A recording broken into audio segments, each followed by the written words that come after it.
Assalamualaikum warahmatullahi wabarakatuh. Perkenalkan, nama saya Muhammad Iswara dari kelas 10 TJKT 1. Kali ini saya akan mempresentasikan tentang sejarah masuknya Islam di Indonesia. Ada beberapa yang saya akan jelaskan, yaitu teori sejarah Islam pertama kali masuk ke Indonesia, proses penyebaran Islam di Indonesia, kerajaan-kerajaan Islam di Indonesia, peran Wali Songo dalam penyebaran Islam, dan juga peninggalan-peninggalan peradaban Islam di Indonesia. Membaca Bismillahirrahmanirrahim dulu agar presentasinya lancar. Teori dalam Islam pertama kali masuk ke Indonesia. Ada 3 teori, yaitu teori Gujarat, teori Mekah, dan teori Persia. Teori Gujarat, teori ini sendiri ditemukan oleh salah satu sarjana Belanda dari Universitas Leiden pada abad ke-19 yang bernama Piet-Navel. Ia mengatakan bahwa proses kedatangan Islam ke Indonesia berasal dari Gujarat pada abad ke-7 sampai abad ke-13. Gujarat ini terletak di India bagian barat, berdekatan dengan Laut Arab. Menurutnya, orang-orang Arab bermazhab Syafi'i telah bermukim di Gujarat dan melebar sejak awal Hijriyah abad ke-7 Masehi. Namun yang menyebarkan Islam ke Indonesia menurut Piet-Navel bukanlah dari orang Arab langsung. Piet-Navel bukanlah dari orang Arab langsung, melainkan perdagangan Gujarat yang telah memasuk Islam dan perdagangan ke dunia timur termasuk ke Indonesia. Dalam perkembangan selanjutnya, teori Piet-Navel ini diamini dan disebarkan oleh seseorang orientalis berkemuka Belanda, Snoeck-Horgenje. Menurutnya, Islam telah lebih dulu berkembang di kota-kota pelabuhan anak benua India. Orang-orang Gujarat telah lebih awal membuka hubungan dagang dengan Indonesia dibanding dengan pedagang Arab. Dalam pandangan Horgenje, kedatangan orang Arab terjadi pada masa berikutnya. Orang-orang Arab yang datang ini kebanyakan adalah keturunan Nabi Muhammad yang menggunakan gelar Sayyid atau Syarif di depan namanya. Lalu ada teori Mekah.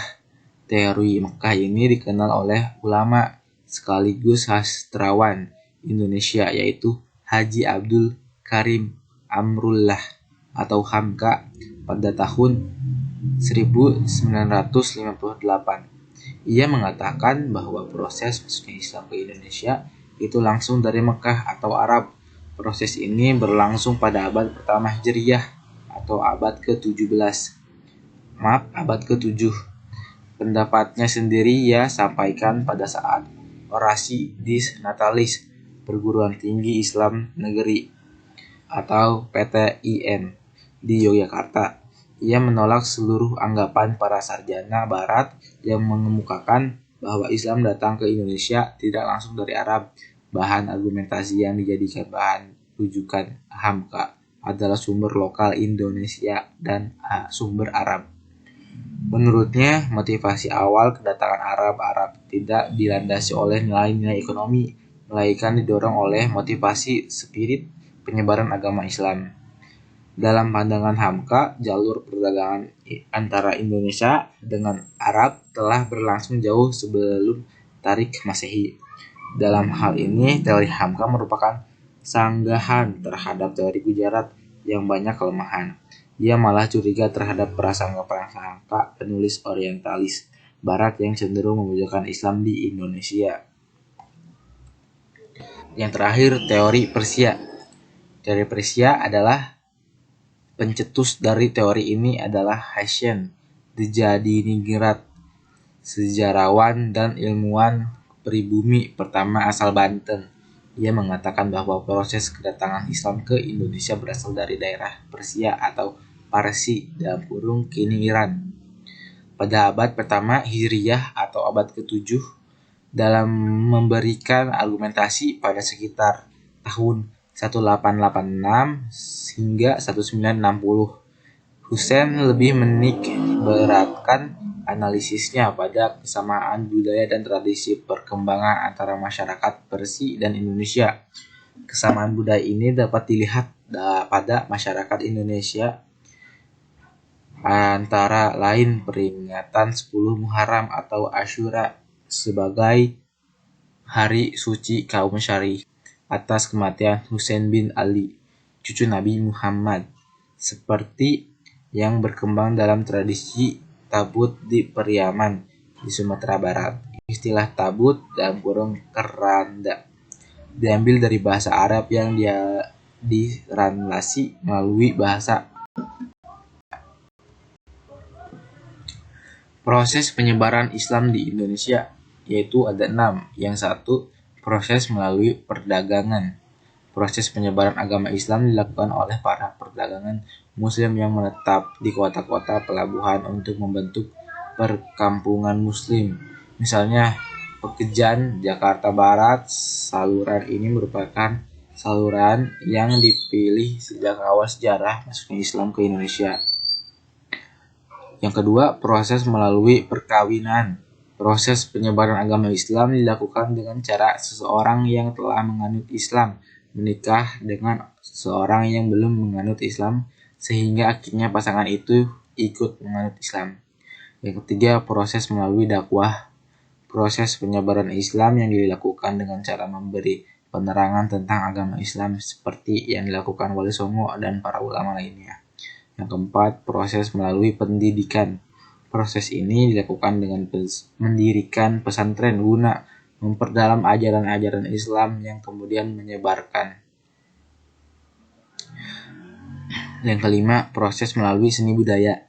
Proses penyebaran Islam menggunakan media-media seni budaya seperti pergelaran yang kulit yang dilakukan Sunan Kalijaga, upacara sekaten, dalam kurung upacara untuk memperingati ulang tahun Nabi Muhammad SAW, dan seni sastra.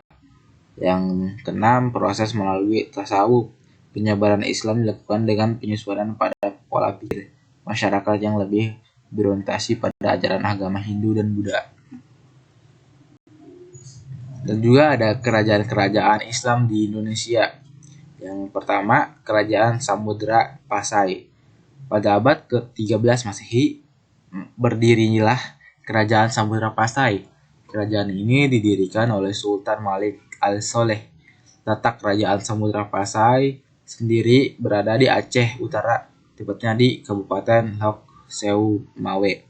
Kerajaan Samudra Pasai sendiri dipercayai sebagai kerajaan Islam pertama di Indonesia. Dalam sejarahnya, Islam masuk ke kerajaan ini diperkirakan pada abad ke-12. Yang kedua, Kerajaan Aceh Darussalam. Kerajaan ini berdirinya pada tahun 1514 dan didirikan oleh Sultan Ibrahim.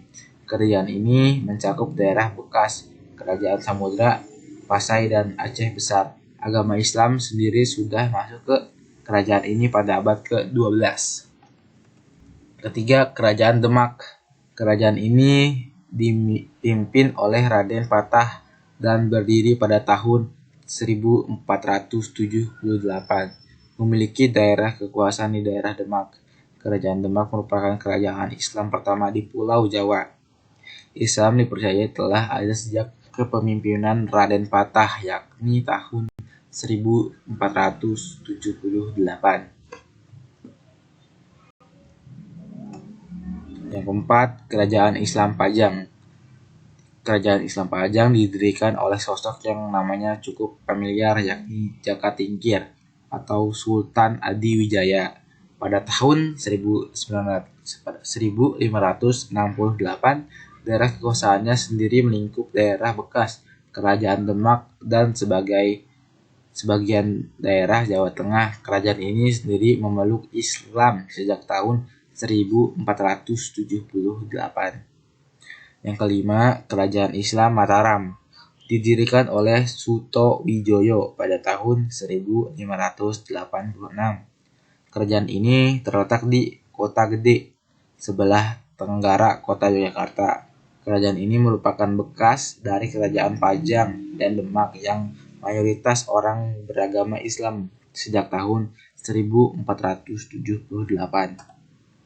Keenam, Kerajaan Islam Cirebon. Kerajaan Islam Cirebon berdiri pada tahun 1430 oleh Raden Fatahillah. Kekuasaannya meliputi sebagian Jawa Barat. Dipercayai bahwa Islam telah ada sejak terbentuknya kerajaan. Kerajaan yang ketujuh, Kerajaan Islam Banten. Didirikan oleh Maulana Hasanuddin pada tahun 1528 di Banten. Kerajaan ini berwilayah dari bekas Kerajaan Cirebon, wilayah Banten hingga sebagian wilayah Lampung. Kerajaan ini telah memeluk Islam semenjak tahun 1430. 8. Kerajaan Islam Banjar. Kerajaan Islam Banjar didirikan oleh Raden Samudra pada tahun 1520. Letak kerajaan ini ialah di sebagian provinsi Kalimantan Selatan. Islam sudah ada sejak terbentuknya kerajaan. Yang ke-9, Kerajaan Tanjung Pura. Kerajaan Tanjung Pura dipimpin pertama kali oleh Raja Brawijaya dari tahun 1454. Wilayah kekuasaannya berada di sebagian daerah Kalimantan Tengah dan Kalimantan Selatan. Pada 1590, kerajaan ini memeluk Islam saat dipimpin oleh Raja Giri Kusuma. 10. Ada Kerajaan Islam Ternate. Kerajaan Islam Ternate didirikan oleh Bab Masyhur Malamo pada tahun 1257. Islam sudah ada sejak tahun 1456 saat kepemimpinan Kalano marhum. Yang ke-11, Kerajaan Islam Tidore. Kerajaan ini dipimpin pertama kali oleh Kalono Syahjati dari tahun 1081. Dalam sejarahnya, kerajaan ini mulai memasuki Islam pada kepemimpinan Sultan Jamaluddin pada tahun 1495. Yang ke-12, Kerajaan Islam Makassar. Kerajaan Islam Makassar pertama kali dipimpin oleh Sultan Alauddin pada tahun 1591. Dalam sejarahnya, kerajaan ini sudah memeluk Islam sejak pertama kali dibentuk. Lanjut, peran Wali Songo dalam penyebaran Islam.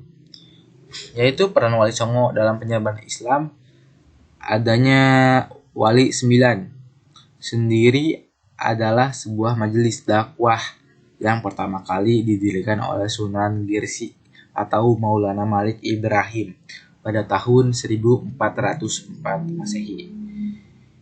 Para Wali Songo adalah pembaharu masyarakat pada masanya. Pengaruh mereka terasakan dalam beragam bentuk manifestasi peradaban baru masyarakat Jawa, mulai dari kesehatan, bercocok tanam, perniagaan, kebudayaan, kesenian, kemasyarakatan, hingga ke pemerintahan. Adapun nama-nama dari Wali Songo tersebut yaitu yang pertama, Sunan Gresik atau Maulana Malik Ibrahim. Yang kedua, Sunan Ampel atau Raden Rahmat. Yang ketiga, Sunan Bonang atau Raden Makhdum Ibrahim. Yang keempat, Sunan Derajat atau Raden Kasim. Yang kelima, Sunan Kudus atau Ja'far Siddiq. Yang keenam, Sunan Giri atau Raden Paku atau Ainul Yakin. Yang ketujuh, Sunan Kalijaga atau Raden Syahid. Yang kedelapan, Sunan Muria atau Raden Umar Syahid. Yang terakhir, Sunan Gunung Jati atau Syarif Hidayatullah. Jadi ada 9 Wali Songo dalam penyebaran Islam. Lalu sejarah Wali Songo terdiri berkaitan dengan penyebaran dakwah Islamiyah di tanah Jawa. Sukses gemilang tercatat dengan tinta emas dengan didukung penuh oleh Kesultanan Demak Bintoro. Agama Islam kemudian dianut oleh sebagian besar masyarakat Jawa, mulai dari perkotaan, perdesaan, dan pegunungan. Berikut beberapa peranan mereka dalam penyebaran agama Islam. Yang salah satunya yang pertama sebagai pelopor penyebar luasan agama Islam kepada masyarakat yang belum banyak mengenal ajaran Islam di daerah masing-masing. Yang kedua sebagai pembela dan pengembang agama Islam di masa hidupnya. Yang ketiga sebagai orang-orang yang ahli di bidang agama Islam. Yang keempat sebagai penasihat raja atau kerajaan Islam dalam mempermudah penyebaran agama Islam. Yang kelima, sebagai kiai atau pemimpin agama Islam di daerah penyebarnya masing-masing. Oke, segitu saja presentasi dari saya. Kurang lebihnya mohon maaf. Kita akhiri presentasi ini dengan membaca Alhamdulillah. Oke, saya Muhammad Piki Suara. Wassalamualaikum warahmatullahi wabarakatuh.